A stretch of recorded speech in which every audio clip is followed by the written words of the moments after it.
Hi, Mary.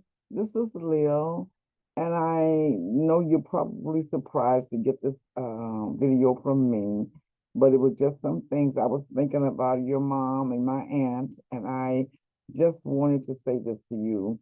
This is Veterans Appreciation Month, the month of May, and I've already put on the appreciation of our uncles and my uncles and your uncles and your cousin and brother.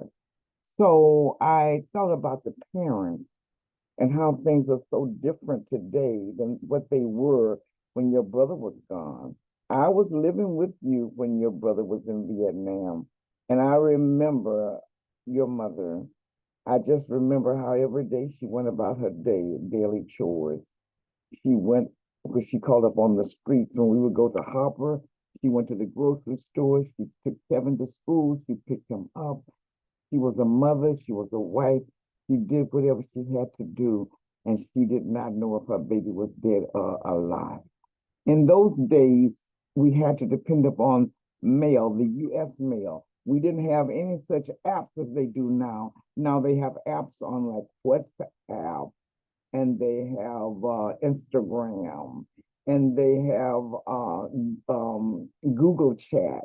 They have free apps that you can text overseas, and you don't have to pay the email fee, and you can keep in touch with your loved ones as much every day if they have the time to text them that you know. But I remember going a long time, 2 weeks, and she had not heard from her son.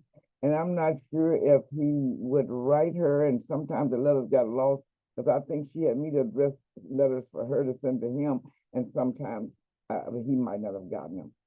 But I imagine during that time, she lay before the Father and she prayed and prayed and prayed for her son. She prayed and prayed, and she had to get up and go about her way, knowing that she had to leave her son in Father's care. I think so much about her and the mothers of old, what they had to endure just to survive, to feed their children.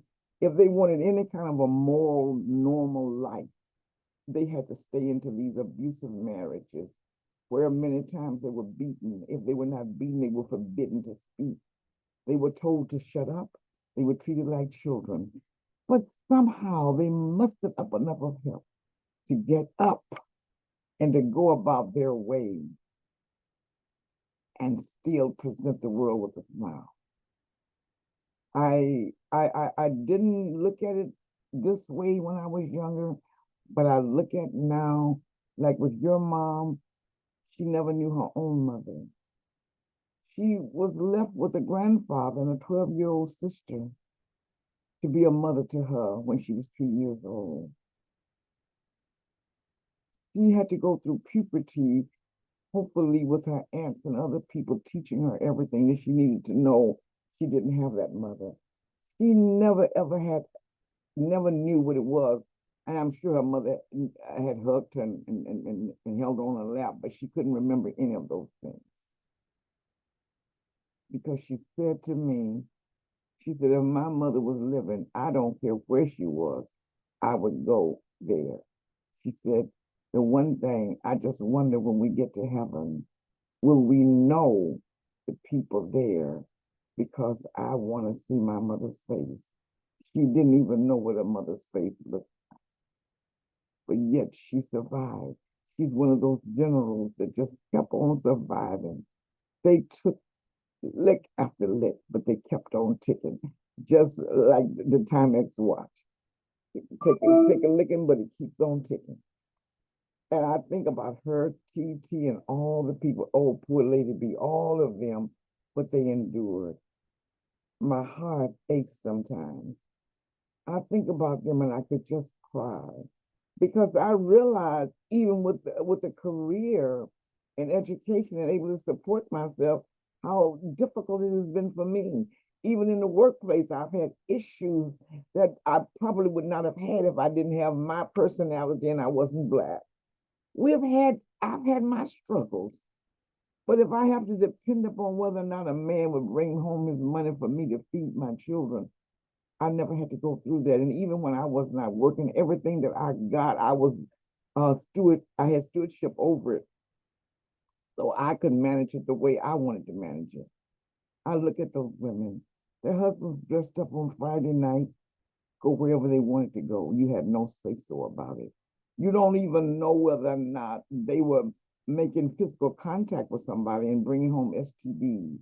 You dare not refuse sex if he comes for sex because he'll say you were someone else and he probably would beat you.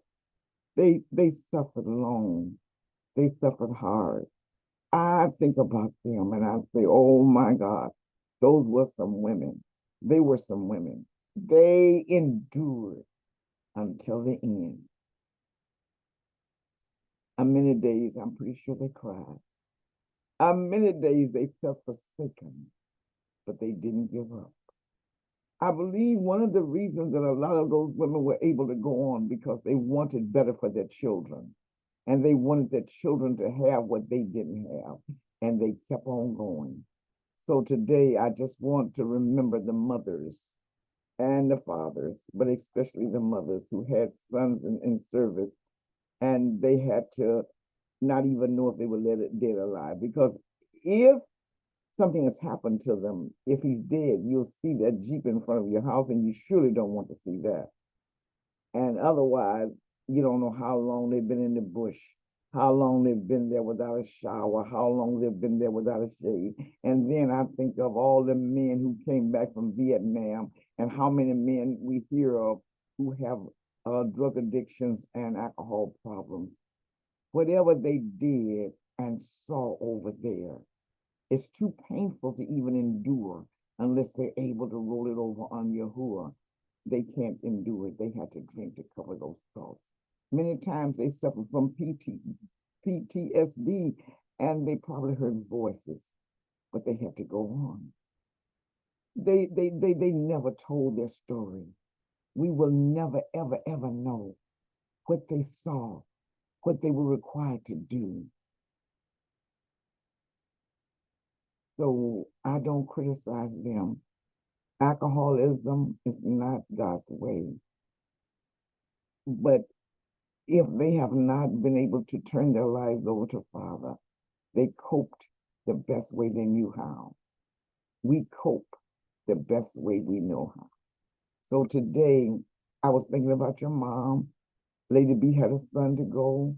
A lot of people, and your TT had children to go to the service, and they all were strong and survived.